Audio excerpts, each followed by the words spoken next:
Hello friends, welcome to study with Swati on YouTube channel. आज के अपने इस वीडियो में हम बात करेंगे आप किस तरह से लेसन प्लान तैयार करेंगे बीएड थर्ड सेमेस्टर के लिए।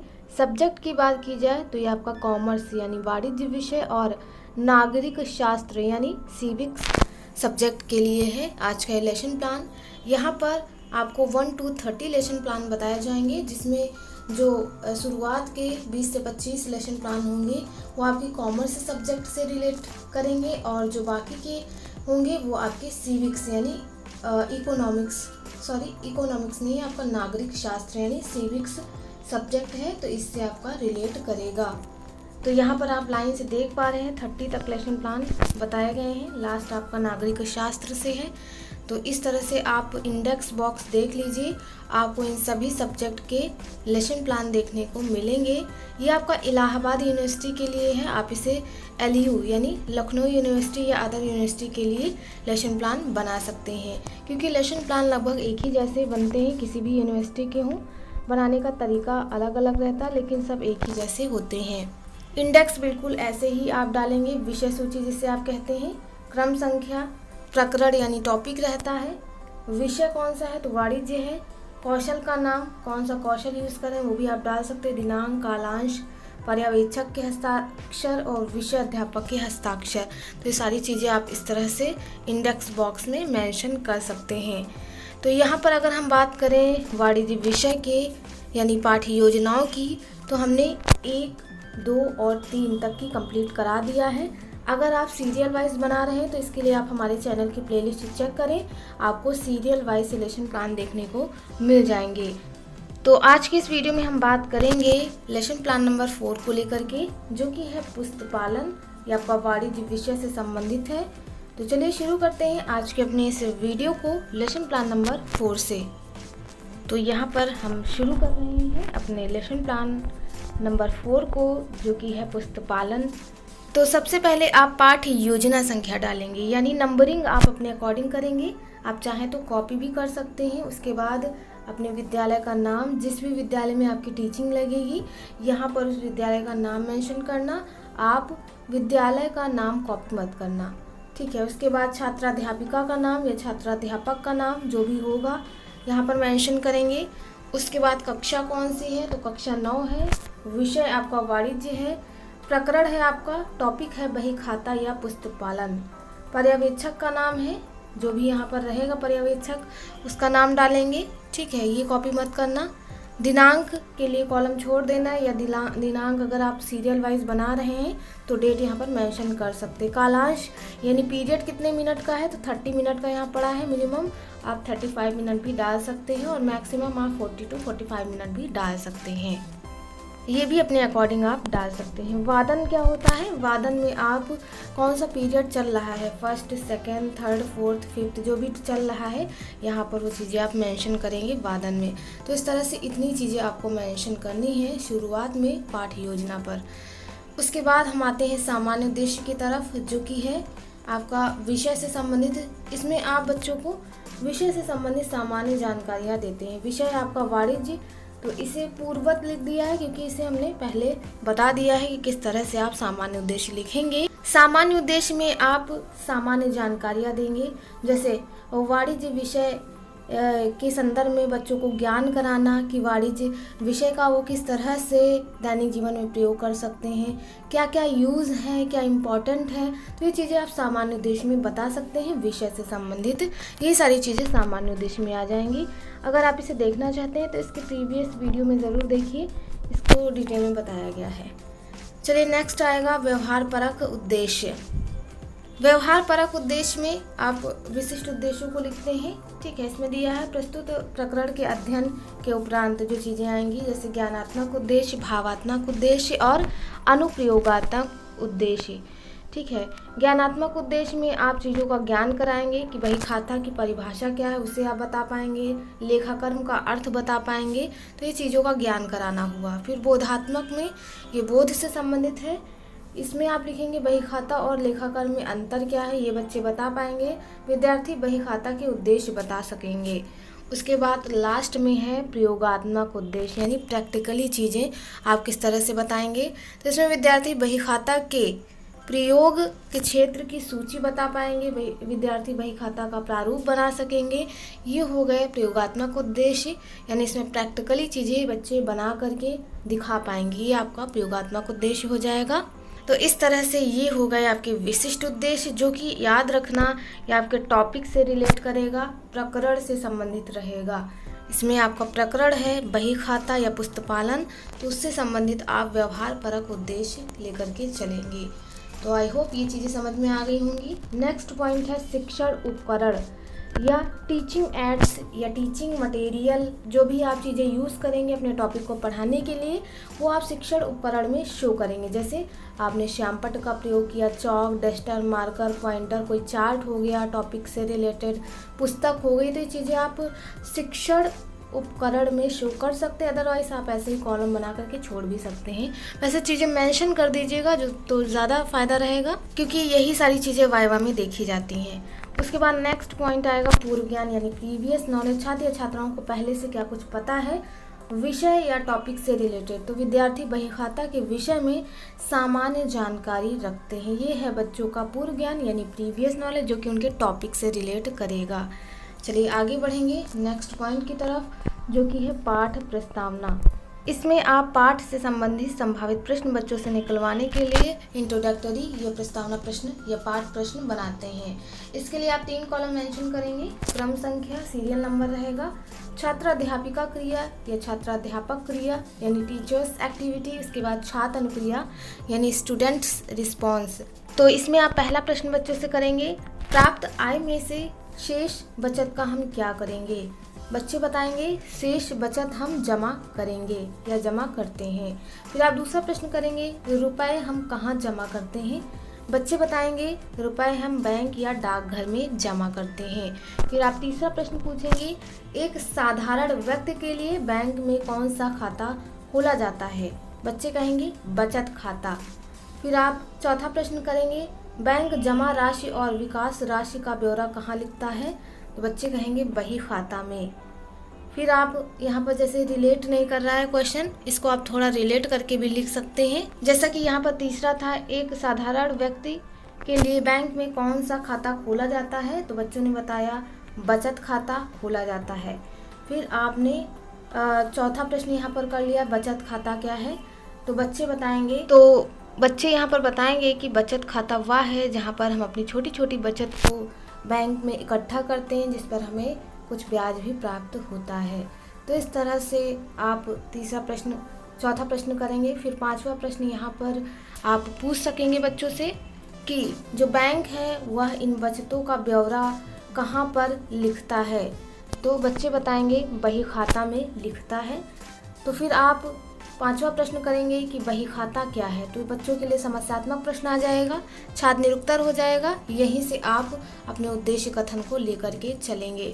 तो इस तरह से आप पाठ प्रस्तावना जो है वो रिलेट करके भी बना सकते हैं। कुछ बच्चे कहते हैं नहीं गलत है, ऐसा कुछ नहीं है, आप अपने अकॉर्डिंग इसमें क्वेश्चन बच्चों से पूछ करके बना सकते हैं। टॉपिक से रिलेट करना चाहिए आपके, ठीक है। तो इस तरह से जब उनके लिए समस्यात्मक प्रश्न आ जाएगा तब आप उद्देश्य कथन लेकर के चलेंगे। उद्देश्य कथन में आप लिखेंगे, बच्चों आज हम बही खाता या पुस्तपालन के विषय में विस्तार पूर्वक या विस्तृत अध्ययन करेंगे। तो इस तरह से जो उद्देश्य कथन आएगा वो आपके टॉपिक से रिलेट होना चाहिए। इससे पता चल जाएगा कि आपका जो पाठ प्रस्तावना बना है वो सही है कि नहीं। उसके बाद आप डालेंगे पाठ विकास। ये आपका प्रेजेंटेशन क्वेश्चन टाइप का होता है। इसमें आप अपने टॉपिक को पढ़ाने के लिए प्रिपेयर रहते हैं। टॉपिक से रिलेटेड आप विकासात्मक प्रश्न करते हैं, ठीक है, उसका अर्थ भी बताते हैं, हर चीज़ इसमें आप मेंशन करते हैं। तो इसके लिए आप कॉलम बनाएंगे कुछ, जो कि इसमें पहला रहेगा, पहला आप क्रम संख्या ज़रूर डालना, ठीक है। दूसरा है शिक्षण बिंदु, टीचिंग पॉइंट, सेकंड आपका कॉलम होना चाहिए, ठीक है। टीचिंग पॉइंट यानी शिक्षण बिंदु में आप उस पॉइंट को लेंगे जो आप पढ़ाएंगे, जिससे संबंधित आप प्रश्न पूछेंगे, जैसे बही खाता क्या है या पुस्तपालन क्या है, तो ये आपका रहेगा टीचिंग पॉइंट में कि पुस्तपालन का अर्थ क्या है। तो ये होगा आपका टीचिंग पॉइंट। उसके बाद छात्राध्यापिका क्रिया। छात्राध्यापिका क्रिया में आप शिक्षण कथन या शिक्षक कथन लेकर के चलेंगे। फिर छात्र अनुक्रिया आएगी यानी स्टूडेंट रिस्पॉन्स। प्रयुक्त शिक्षण विधि कौन सी यूज़ की, प्रयुक्त शिक्षण सामग्री क्या है, ठीक है। निर्माणात्मक मूल्यांकन, ये सारी चीज़ें अभी हम एक्सप्लेन करेंगे चीज़ों को देखते हुए। तो शिक्षण बिंदु में पहला क्रम संख्या 1 डालेंगे। शिक्षण बिंदु यानी टीचिंग पॉइंट एक ही रहेगा, जिसमें शिक्षक के कथन में पुस्तपालन का अर्थ बताया जाएगा कि पुस्तपालन 2 शब्दों से मिलकर बना है, पुस्त प्लस पालन। पुस्त का अर्थ है रखना, इस प्रकार पुस्तपालन का अर्थ होता है लेखा। ठीक है, तो इस चीज़ को छात्रण क्रिया में छात्र जो है ध्यानपूर्वक सुनेंगे। और प्रयुक्त शिक्षण विधि हो गई व्याख्यान विधि। प्रयुक्त शिक्षण सामग्री, जैसे आपने कौन सी चीज़ यूज़ की है इस टॉपिक को बताने में, पुस्तक से बता रहे हैं या आपने चार्ट पेपर को यूज़ करते हुए आप चीज़ें बता रहे हैं, तो ये सारी चीज़ें प्रयुक्त शिक्षण सामग्री में होंगी। चलिए आगे हम देख लेंगे तो चीज़ें समझ में आएंगी। उसके बाद यहाँ पर आप देख पा रहे हैं आगे की चीज़ें मेंशन है, लाइन से चीज़ें, आप बिल्कुल परेशान मत होइए कि कुछ गलत हो जाएगा। ठीक है, यहाँ पे आएंगे इसके बाद। तो यहाँ पर देखिए पुस्तपालन को और अधिक परिभाषित किया गया है। ठीक है, पुस्तकों का रख रखाव स्पाइसर और पेंगल के अनुसार, ये जो हो गई वो परिभाषा हो गई। लेखक के अनुसार ये भी एक्सप्लेन की गई है। तो आप वीडियो पॉज करके ये चीज़ें लिख सकते हैं, अदरवाइज आप गूगल पर सर्च करेंगे कि पुस्तपालन का अर्थ और परिभाषा क्या है तो मिल जाएंगी चीज़ें आपको। उसके बाद फिर से शिक्षक प्रश्न आ जाएगा। इसमें शिक्षक जो टॉपिक पढ़ाया है उससे रिलेट करते हुए प्रश्न पूछेगा। पहला प्रश्न पूछा, पुस्तपालन किन्हीं 2 शब्दों से मिलकर बना है। कौन से 2 शब्दों से मिलकर बना है? तो बच्चे बताएंगे 2 शब्द वो हैं पुस्तक और पालन। ठीक है, यहाँ पर शिक्षण प्रयुक्त शिक्षण सामग्री हो गई, विधि हो गई प्रश्नोत्तर विधि, और सामग्री में जो आप पुस्तक या चार्ट पेपर यूज़ करें वो लिख सकते हैं। और निर्माणात्मक मूल्यांकन में आप प्रकरण से संबंधित प्रश्न पूछ रहे हैं तो ये चीज़ें आप निर्माणात्मक मूल्यांकन में ऐड करेंगे, जो कि हेडिंग सबसे लास्ट मैंने बताई थी आपको। उसके बाद दूसरा प्रश्न आएगा, बही खाता कौन कौन व्यक्ति खोल सकता है? बच्चे बताएंगे कोई भी व्यक्ति, संस्था, फर्म या कंपनी खोल सकती है। फिर से प्रश्नोत्तर विधि यूज़ हुई है तो ये चीज़ें मेंशन करेंगे। तो इस तरह से विकासात्मक प्रश्न हो जाएंगे। फिर शिक्षक कथन में बही खाता के उद्देश्य या लाभ, ये आया शिक्षक कथन में। उससे पहले टीचिंग पॉइंट में क्रम संख्या 1 डालने के बाद क्रम संख्या डालेंगे। उसके बाद मैंने बताया था शिक्षण बिंदु। शिक्षण बिंदु में आप सेकंड बिंदु डालेंगे।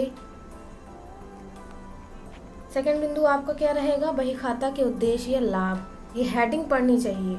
ठीक है, फिर शिक्षक कथन आएगा, यानी छात्राध्यापक कथन में आएगा बही खाता के लाभ क्या है या उद्देश्य क्या है।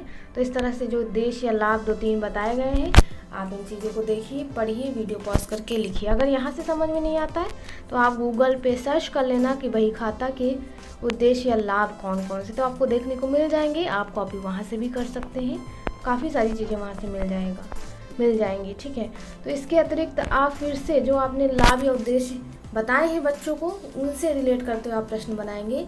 शिक्षक कथन में आप पहला प्रश्न पूछेंगे, बही खाता के 2 लाभ बताइए, तो बच्चे उनका उत्तर देंगे, 2 लाभ बताएंगे। यहाँ फिर से प्रयुक्त शिक्षण विधि या प्रविधि प्रश्नोत्तर हो जाएगी। और शिक्षक मूल्यांकन में प्रकरण यानी टॉपिक से रिलेट करते हुए प्रश्न पूछे जा रहे हैं, ऐसा आप लिखेंगे। तो ये हो गया आपका विकासात्मक प्रश्न। आगे देख लेते हैं। आगे हम देख लेंगे, इसको थोड़ा छोटा करते हैं, फिर नेक्स्ट पेज पे चलते हैं। नेक्स्ट पेज ये रहा आपका। फिर से शिक्षक कथन आ गया, तीसरा पॉइंट टीचिंग पॉइंट, यानी शिक्षण बिंदु 3 तक है इसमें। तीसरा पॉइंट में फिर से शिक्षक कथन में लेखा कर्म सौदों के अधिकार प्रभाव, यहाँ पर आप हेडिंग डालेंगे शिक्षण बिंदु में। मैंने पहले बताया था कॉलम क्रम संख्या, नंबरिंग 3 होगी क्योंकि 1-2 तक हम आ चुके हैं, तीसरी है नंबरिंग। फिर आप तीसरा शिक्षण बिंदु डालेंगे, रहेगा आपका लेखा कर्म। ठीक है, लेखा कर्म में फिर आप छात्राध्यापिका या छात्राध्यापक क्रिया में शिक्षक कथन में लिखेंगे लेखा कर्म क्या है, उसको आप एक्सप्लेन करेंगे। छात्र अनुक्रिया में छात्र इस चीज़ को ध्यानपूर्वक सुनेंगे। शिक्षण विधि हो जाएगी व्याख्यान। प्रयुक्त शिक्षण विधि श्यामपट्ट का प्रयोग या फिर पुस्तक का प्रयोग, ये चीज़ें आप लिख सकते हैं। तो सबसे ये परिभाषा आप देख लीजिएगा, आप चाहे तो गूगल पर भी सर्च करके लिख सकते हैं या वीडियो पॉज करके इन चीज़ों को लिख सकते हैं। फिर शिक्षक प्रश्न आ जाएगा, शिक्षक प्रश्न करेगा जो भी उसने टॉपिक पढ़ाया है, पुस्तपालन की त्रुटियाँ कौन कौन सी हैं, सुधार करता है या, तो उत्तर में आएगा लेखा कर्म, ये बच्चे उत्तर देंगे। प्रयुक्त शिक्षण विधि प्रश्नोत्तर विधि और शिक्षण सामग्री जो हो जाएगी वो मैंने बताया पुस्तक हो जाएगी या श्यामपट्ट हो जाएगा या चार्ट हो जाएगा। फिर निर्माणात्मक मूल्यांकन में प्रकरण से संबंधित प्रश्न, ठीक है। दूसरा प्रश्न, लेखाकर्म के 2 कार्य बताइए, फिर उत्तर बच्चे बताएंगे और चीज़ें आप ऐसे ही मेंशन कर देंगे जैसा कि मैंने बताया है, ये देख सकते हैं। तो ये हो गए विकासात्मक प्रश्न। चलिए इसके बाद हम लास्ट में आएंगे सारांशीकरण पर। सारांशीकरण में आप पूरा सारांश देंगे जो भी आपने टॉपिक को पढ़ाया है, ठीक है, उसके संदर्भ में कि पुस्तपालन क्या है, इसका अर्थ आप बता देंगे, या फिर लेखाकर्म का अर्थ, चूँकि पुस्तपालन टॉपिक है तो उसी पर आप सारांशीकरण देंगे, उसका अर्थ वगैरह बताएंगे, लाभ हानि बता देंगे। उसके बाद पुनर्वीक्षक प्रश्न, फिर से आपने जो टॉपिक पढ़ाया है उससे रिलेट करते हुए 3 या 5 प्रश्न पूछ सकते हैं। मिनिमम 3 होने चाहिए, मैक्सिमम 5 या 10 भी पूछ सकते हैं, लेकिन 5 बहुत है मैक्सिमम। पुनर्वीक्षण प्रश्न में पहला प्रश्न पुस्तपालन का अर्थ बताइए, दूसरा है बही खाता के लाभ बताइए, बही खाता का उपयोग किन क्षेत्रों में किया जाता है, ये तीसरा प्रश्न हो गया। चौथा है लेखाकर्म का अर्थ बताइए, पांचवा है बही खाता और लेखाकर्म में क्या अंतर है। इस तरह से आप पुनर्वीक्षण प्रश्न में पूछ सकते हैं। लास्ट में आएगा दत्त कार्य, यानी ये असाइनमेंट वर्क होता है या गृह कार्य से आप कहते हैं होमवर्क। इसमें आपने जो भी टॉपिक पढ़ाया है उससे रिलेट करते हुए आप बच्चों को घर से लिखने के लिए या याद करने के लिए, पढ़ने के लिए दत्त कार्य दे सकते हैं, जिसमें इसमें दिया है बही खाता की परिभाषा लिखकर लाएं और दूसरा है बही खाता की उपयोगिता का वर्णन कीजिए। तो ये हो गया दत्त कार्य यानी होमवर्क। तो आज के इस वीडियो में हमारा लेसन प्लान नंबर 4 कंप्लीट हो गया है। इसके नेक्स्ट वीडियो की बात करें तो हम बात करेंगे लेसन प्लान नंबर 5 को लेकर के, जो कि है आपका वाणिज्य विषय से संबंधित और टॉपिक यानी प्रकरण है पूंजी, जिसे हम नेक्स्ट वीडियो में कंप्लीट करेंगे। उम्मीद और आशा है आप सभी को हमारा ये वीडियो पसंद आया हो। अगर आपको हमारा ये वीडियो पसंद आया है तो प्लीज़ हमारे चैनल स्टडी विद स्वाति को सब्सक्राइब करना ना भूलें। वीडियो का नोटिफिकेशन पाने के लिए बेल आइकन ज़रूर प्रेस करें। मिलते हैं अपने एक नेक्स्ट वीडियो में एक नया टॉपिक के साथ। तब तक के लिए आप सभी का बहुत बहुत धन्यवाद। Thank you friends, keep watching and share to others.